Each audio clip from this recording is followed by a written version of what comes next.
Hey, what's going on, everybody? Jarrett Bailey here with you. However you're watching, whether it's on Twitter or YouTube, appreciate you tuning in. We've been teasing this for a little bit, Tom. I'm glad that we're able to finally do it. How are you? I'm doing good. I'm doing good. Just I've had a couple things going on, so it's Just been just a couple, just a a busy couple. few weeks. I appreciate your patience, and we got it done. So I'm excited. Thanks, man. Yeah, well, I mean, of those couple things, obviously, it was announced a few weeks ago that you were going to be brought in as the new voice of Impact Wrestling, which, by the way, congratulations to you Thank you. on that. How did that come to be? Because obviously, I mean, you were with WWE for quite a while, and then this kind of seemed to come out of the blue. So, what went into making all that happen? I think the the out of the blue part was obviously after I was released from WWE. I needed to take some time for myself, and I was just kind of, it was a very challenging situation. It was extremely emotional, and there was part of me that was like, maybe I'm done in wrestling. Maybe this is it. And a couple of months went by, and I was really, okay with it. Everything was feeling good, and then just talking to a lot of friends in the business, friends that worked at Impact Wrestling. It was just kind of learning that there are other options. There's other ways to go. There's other places where it's going to be just a different experience, and I might like it. So within the last month, I'd say somewhere in December, started talking with some friends that are over at Impact, and they connected me with the powers that be. And I just really liked everything that I heard. Speaking with Josh Matthews, who ironically did my audition at WWE. So you just never know who you're going to run into again. So I had a really good conversation with him. Talking to Scott D'Amore has been awesome. He's been really good to me, and I just try to be as transparent as possible with him, just in terms of how I'm feeling about everything. And after Hard to Kill, I told him, I was like, I got my passion back. So I said thank you. So I'm really enjoying everything thus far, and it just kind of materialized quickly, kind of like things do in wrestling. You never know when it's going to come up, and it's just try to be ready. A lot of good things are said about Scott D'Amore around the wrestling business. So, I mean, you already touched on that a little bit, but what's it been like being able to get into Impact, and what has he done in terms of making you feel comfortable there? Just giving me a lot of freedom in terms of I came in, I was like, hey, what are some of the, as D'Lo Brown, I was like, what are some of the do's and don'ts? And he was like, oh, gee, he's like, just have fun, man. And he was like, and if you make a mistake, like they'll let you know, and you go from there. So it was really cool. And then Scott has just been very, very upfront with me and very, very honest with everything that he's wanted from me. Sorry, I did a taping this past weekend, so my voice is still recovered. Yeah, so it's just I don't know. I've just really enjoyed it. It's just been a different experience. Scott has been honest with me from day one with every conversation we've had, and so far so good. So my mission, dude, is just whoever's employing me, it's like, you tell me what you want, and I'm going to try and do it to the best of my ability. And I'm a couple weeks into this gig, and hopefully we're doing all right. So. How's that different from, when you were at either, the SmackDown or Raw desk in WWE in terms of what is expected of you compared to what it's like at Impact? Obviously, and this is nothing against Impact Wrestling, but we all know the global scope of WWE. So the pressure is just different. You understand that you're in front of a gigantic global audience, and often most of my career was spent on live global television. So it's just a different pressure, different, corporate pressures, et cetera. So I think the real challenge for me now going from WWE to Impact, and I've talked about it on other podcasts, is that, hey, Tom Phillips was a character, not really a character, but you know what I mean, in terms Sure. of not a real person. So I was fulfilling what the vision was for Tom Phillips. And now as I'm doing this job at Impact, yes, I'm fulfilling whatever it is they want to execute in terms of creative and their storyline. But, I had a great conversation with Tommy Dreamer at this past taping, and he was like, dude, just be yourself. Like, it's going to take a minute. It's going to take a lot of these tapings for me to find it. But just like, be yourself, let it rip, call wrestling. So it's a brave new world, but it's really exciting, man. So I'm discovering a lot about what I enjoy and what I like and what I don't like. And it's just kind of tinkering, Yeah, I mean, and what a way to kick off everything too. I mean, Hard to Kill was a very Awesome. big success. I mean, even the buy-in debuts with Mike Bailey making his Impact debut against who was it, Laredo Kid, Ace Austin, and Chris Bay, which was a banger match. And then it ends with those bastards from Ring of Honor, Tom, coming in, invading your territory. What's that been like, by the way? I mean, obviously the thing with Ring of Honor going on a hiatus, a bunch of these guys are going to look for places to go. Obviously, a bunch of them came over to Impact for at least a working relationship. How's that been? It's been an interesting storyline in wrestling. It caught everybody off guard. Everybody's talking about it. But what's it been like being involved in all this? I think it's worthy of people's attention. In professional wrestling, you don't get situations like this too often. There are circumstances where a story like that is forced, but these are, a group that have a legitimate gripe. So there's some interesting points to this from everybody involved. And it's really interesting for me because I think my time on NXT was probably my biggest exposure to a lot of the people that had extensive experience on the independent scene, or then at multiple promotions like Ring of Honor, New Japan, AAA, Impact, et cetera, et cetera, et cetera. That stuff really doesn't get acknowledged very much on the main roster of WWE, and you understand why.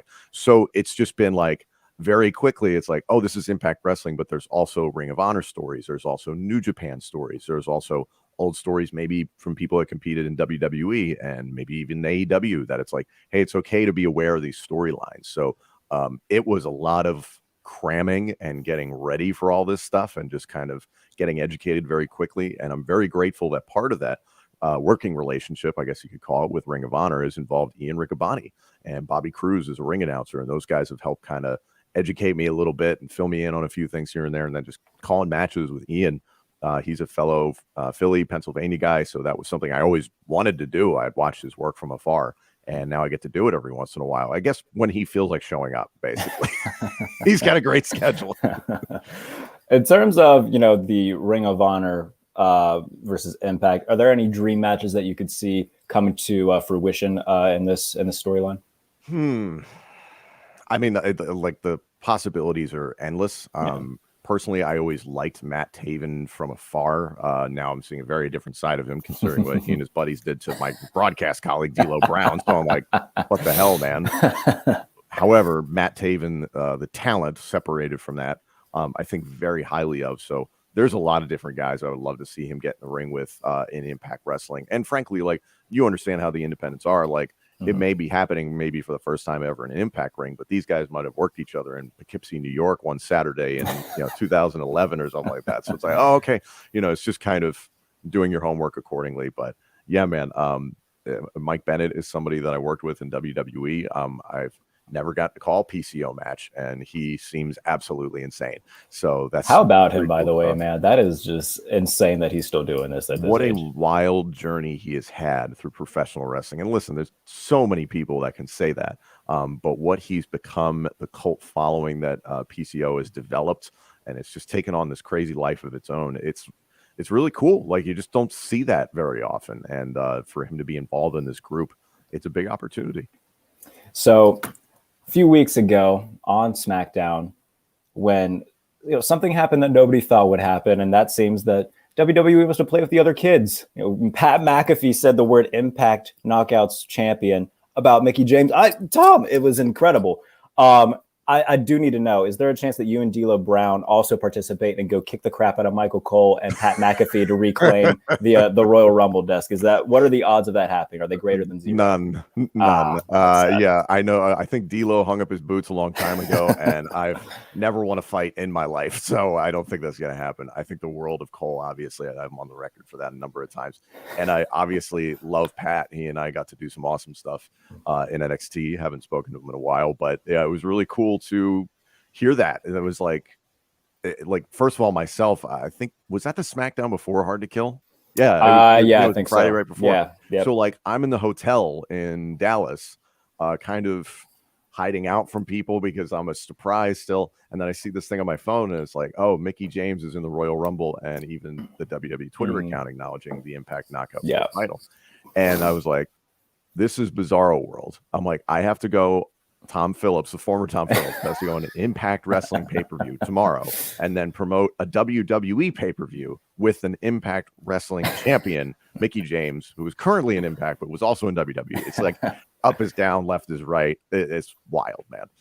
I mean, obviously, when you were there, I mean, this is very brand new in terms of wrestling fans my age. Like, there's been times in the 90s, like with the Royal Rumble when it was in San Antonio, they worked with AAA and brought in a bunch of different guys from there.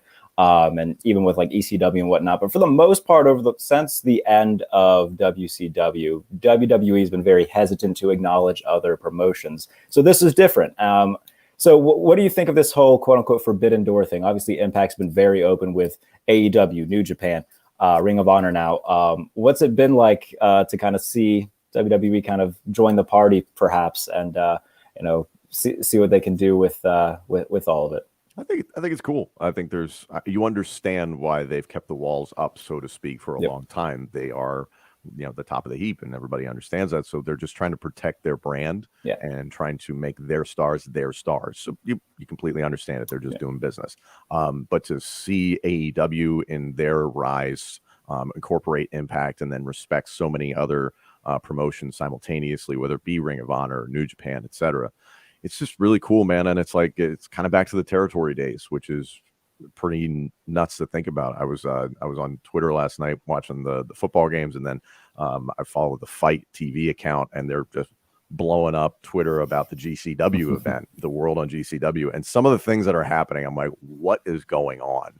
It's like Matt Cardona running into X-Pac, 1-2-3 Kid in the Hammerstein. I'm like, this is ludicrous. So like, it is this really cool time in wrestling where anything can happen, and it's really neat to see WWE diving into that, because it isn't what people expect. Yeah, GCW last night, I mean, it was just the ultimate Mad Lib, really. I mean, it's Effie fighting Jeff Jarrett in the the home of ECW for all accounts. So yeah, no, it's awesome. And can we start a petition where during football season there's no wrestling pay-per-views on Sundays, especially when arguably the greatest football game ever played is happening in front of our eyes? That was hard to try to decide what to do, but I know I saw you tweeting about that, and I was like, I understand your point. Like, wrestling pay-per-views take place on, like, I've seen them take place, like some of them in WWE that took place like in Saudi Arabia, took place on a Thursday just because of travel issues. So it was like, that was kind of neat also because like that was like middle of the day. So it was like, I forget what time that would air, like East Coast time, but it was like 2 p.m. or something. And you're like, oh, there's a pay-per-view on, like, and it was kind of neat. You're like, all right, great, let me get into this. So as someone who was traveling on a number of those football Saturdays and football Sundays, it's like, okay, I'd love to be able to watch my football, but it's like, hey, I'm getting paid, so I'm good with whatever. Bring back a Taboo Tuesdays. That was a thing for about 10 minutes, so wasn't it? Yeah, I always really like that. And now it's like social engagement is like king. So it's not so like, oh, this is a new thing we can do. It's like, no, like this is constantly happening. So, but I think it can still work. Exactly. So I did tell you that we could talk about Penn State, so we can incorporate that a little bit into this. I know that's my existence. Yes. And anytime that gets brought up to a Penn State alum or a Penn State fan, that's usually the audible groan. How about it though, Tom? I mean, this past season was up and down to say the least. I mean, they start off, the big win in Madison against Wisconsin. Jaquan Brisker looks like the second coming of Jesus Christ.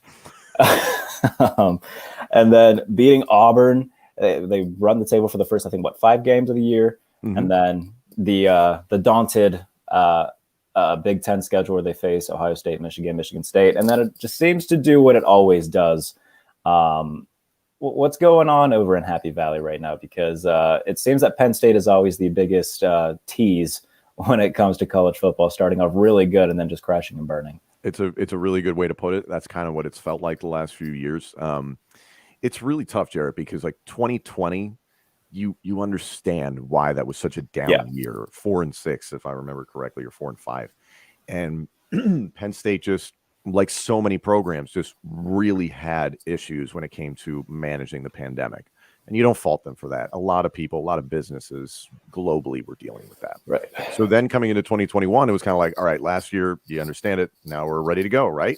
And the answer was no. And that loss to Iowa in October really just derailed the whole season. I think the health of Sean Clifford, a quarterback, he comes under fire a lot. He's a very polarizing quarterback. I think he's a good quarterback, but there are plenty of Penn State fans that feel they've seen enough of him.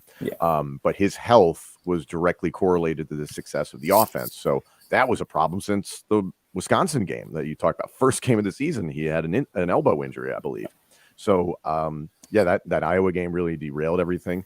And then, on my own podcast, for those that are interested, the Pater podcast with former Penn State quarterback Matt McGloin and myself on the Believe Podcast Network, our our fellow employer, I guess I should say, Jarrett, we've talked about it extensively in terms of looking ahead to next season. We could see a high watermark of excluding a bowl game, 8-4, and maybe as bad as 6-6, and God forbid a losing record. And it's just not what people want to accept. If you're a Penn State football fan, you expect this team to be in the conversation for a national title. Now, that's not happened since 2016, so people are getting restless, especially considering James Franklin just got a 10-year contract extension. So I understand why people are upset. Was that a surprise to you that he got, I mean, one, there was rumors about him going to USC. Obviously, he's staying, but 10 years, did the length of the extension surprise you? Yeah, I mean, like, first of all, he was already going to get another 5 years on his existing deal. So they just kind of like cut one deal out and then they extended it 10 years. So it was like, all right, you already knew he was getting another 5. So it just tacked on another 5. Yeah. I was surprised just because the way the season was going, and then to read the public statement from the Board of Trustees and from the athletic department that, we started working on this 9 weeks ago, which was very early in the 2021 season. And my first thought was like, did you not pause when things started really going badly in October? Yeah. There should have been a moment of hesitation. Now, it appears that Sandy Barber and company think very highly of James Franklin, that relationship is outstanding. And that's great that they're lockstep. Not a lot of programs can say that. However, there should have been a moment where it's like, hey, the product on the field is not what we're expecting, and we're about to give you all the chips to the center of the table. Hopefully those conversations have happened, because the buyout he has now is even bigger than it was before, which a lot of Penn State fans have harped on. So I don't know. It's frustrating. And I do not believe in my heart that the Board of Trustees and that the athletic department are okay with mediocrity. I understand this is a business and there's a bottom line, but at the end of the day, you've got to want a winner. Yeah, it seems so long ago that Gus Johnson was screaming the Prince of Camelot about Trace McSorley in the Big Ten championship game. But yes, in terms of this past season, so many guys came back that didn't have to, especially on the defensive side of the ball, because they wanted to redeem everything that had happened the previous year. And when you get wins over Wisconsin and Auburn, and you start off the way that you do, you think, all right, they made the right decision. I do think that Iowa game, when Clifford goes down, they're still, even with that, they're still in it until the last drive. Obviously, turnovers hampered all of that. But if they win that game, I think at minimum, I think Iowa was number 3 at that time, or they number 2? 3 versus 4. Yeah, I was going to say. 3, Penn State 4. It was a huge matchup. So I think that's maybe why you saw some of the reshuffling for the Big Ten 2022 schedule, is that it gives Penn State a chance to build some wins to maybe then get knocked down by the end of October as opposed to the beginning of October. Yeah. So at least in terms of matchups and ratings, you can get a little bit more blood from that stone, so to speak. Yeah. So that was one of the bigger things for them in terms of scheduling. I do agree that where that kind of started a domino effect for them, and it didn't go well. No, it was Clifford injured on the offensive side of the ball, an offensive line that was really struggling, and hopefully they make some corrections in 2022 with some younger players. And then defensively, you mentioned Jaquan Brisker earlier in this show. He was banged up in and out of the lineup, playing like a zombie. He would go down, he would pop back up. PJ Mustafer went down, the number 1 defensive tackle for the team. So that was a huge loss in the middle of that Iowa game. And there were a couple other injuries as well. So it was just all that stuff. And then you run into the flu and Veilleux game against Rutgers later in the season. It was just like one thing after the next was going wrong. I attended the Illinois-Penn State game, which went to 9 overtimes. Good Lord, that game, Tom. Try being there in person, freezing in the rain, and just being like, what is going on? The best part was that I bet the under of 40, and I was like, woo, we just got it. But like, not the result I wanted. So it was like, all right, man. If it makes you feel better, I was at Heinz Field for the game against the Lions where the Steelers tied Detroit in overtime. Oh, which rough season for Steelers fans. Well, as a guy who, writes about the team, covers the team, I don't go to a lot of games. That was actually the first game I've ever went to. Yeah. So a great first impression. Great timing. Yeah. I got to sit through 4 hours of Mason Rudolph versus Jared Goff. It was a great time. It was awesome. All right. Here's what I'm going to do, Tom. I'm going to end this real quick. I'm going to invite you to a new one. We're going to wrap up just talking Impact Wrestling. just to have it works well with the SEO, if you will, to get more clicks. So I'll be right back with you. All right. Thank you. All right.